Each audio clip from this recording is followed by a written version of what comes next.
বাংলাদেশ সফরের জন্য Australia ODI ও টি-20 দল ঘোষণা করেছে।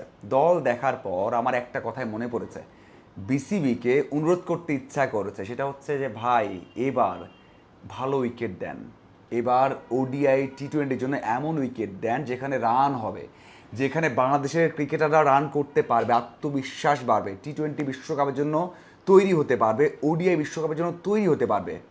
এমন সুযোগ বারবার আসে না। বাংলাদেশের সবচেয়ে ভালো সুযোগ হচ্ছে এই অস্ট্রেলিয়া সিরিজ, এরপর ইন্ডিয়া সিরিজ। এই দুই সিরিজে বাংলাদেশ পারে এই দলটাকে আগামী 2-3 বছর এগিয়ে দিতে। বড় একটা সুযোগ দিয়েছে অস্ট্রেলিয়া।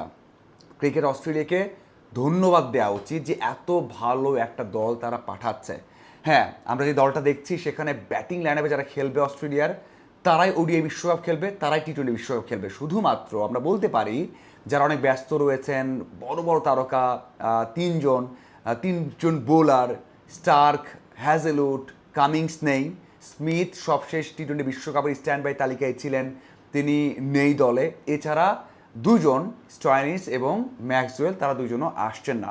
বাকি যারা রয়েছেন তারা আইপিএল, বিগ ব্যাশ, পিএসএল এবং বিভিন্ন জায়গায় খেলেন এবং অস্ট্রেলিয়া দলেও 5, 7, 10 বছর ধরে খেলছেন, এমন টিম পাঠাচ্ছে। আমরাও যখন কাভার করছিলাম, টেস্ট কাভার করছিলাম, সবশেষ পাকিস্তান যখন বাংলাদেশে ওডিআই দল পাঠালো, 7জনকে ডিবু করালো, নিউজিল্যান্ড যখন তৃতীয় সারি দল নিয়ে আসলো, তখন মনে হচ্ছিল যে অস্ট্রেলিয়াও সেই একই কাজ করবে, কারণ তাদের তো ঘরে মাঠে বিশ্বকাপ হবে, টি-20 বিশ্বকাপ, এবং সাউথ আফ্রিকায় হবে বা আফ্রিকায় হবে ওডিআই বিশ্বকাপ।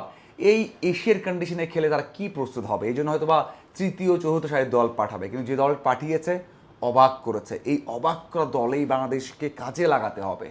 বাংলাদেশ যদি চিন্তা করে না আমরা 2021 সালের মতো একেবারে বোলিং ফ্রেন্ডলি উইকেট বানিয়ে সিরিজ জিতবো, আবার সে বাংলাদেশ দল পিছিয়ে যাবে। সেবার অস্ট্রেলিয়াকে 4-1 সিরিজ হারানোর পরেও বাংলাদেশ দল ওয়ার্ল্ড কাপে গিয়ে ভরাডুবি করেছে।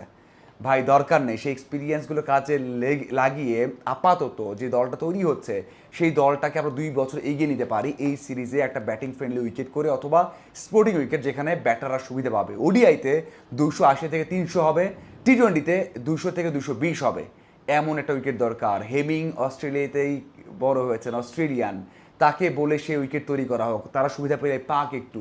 এই যে শুরুর দিকে নাম বললাম অস্ট্রেলিয়ার, বোলাররা নেই, 3জন, হ্যাজেলউড, স্টার্ক, কামিংস, তাদের বোলিং লাইন আপটাই ইনএক্সপিরিয়েন্স।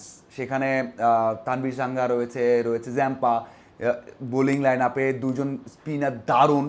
এছাড়া পেস ডিপার্টমেন্টে এলিস, আরও 2জন রয়েছেন, তারা ওই ওই লেভেলের বিশাল বড় বোলার হয়ে ওঠেননি, বাট ভালো বোলার রয়েছে, কিন্তু ওদের মতো না।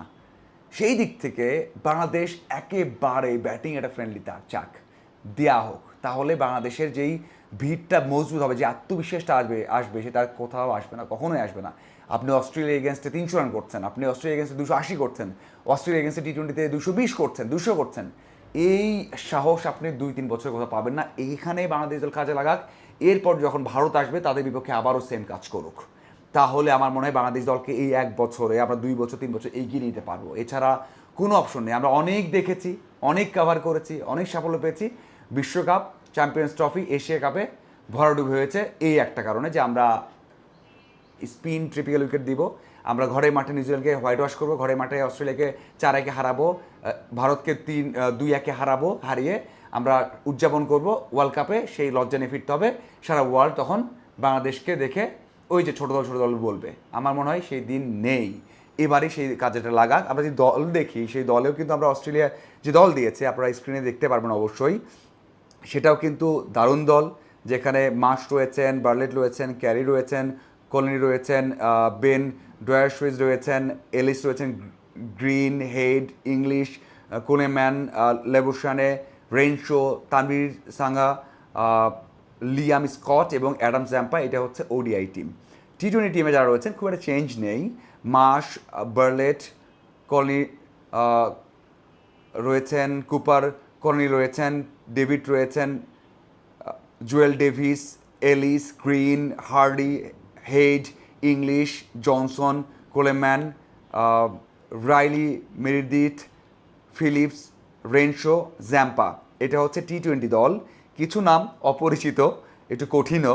যাই হোক, বাংলাদেশের যে দলটা পাচ্ছে আমার মনে হয় এটা সত্যি একটা এক্সাইটিং টিম। আমি নিজেও ওয়েট করছি যে কখন কাভার করতে যাব, এই ম্যাচটা কাভার করব, তাদের খেলাটা দেখব, এবং এই যে এক্সাইটমেন্টটা সবার মধ্যেই আছে, যারা ক্রিকেট ফলো করে তাদের মধ্যেও আছে যে ভালো টিম পাঠাচ্ছে, বাংলাদেশ দল ভালো করবে অথবা ভালো একটা খেলা হবে। সো সেই খেলাটা বাংলাদেশ ক্রিকেট বোর্ড কাজে লাগাক, ক্যাপ্টেন লিটন দাস এবং মিরাজ কাজে লাগাক, তাহলেই হয়তো বাংলাদেশ ক্রিকেটটা এগিয়ে যাবে। সিরিজ জয় পরাজয় হতাশা থাকবে, বাট উইকেট ভালো করে সিরিজ জয়ের চেষ্টা বাংলাদেশ দল করুক, তাহলে হয়তোবা লং টার্ম একটা উন্নতি হবে। আপনাদের কি মনে হয়? অবশ্যই জানাবেন। ধন্যবাদ সবাইকে।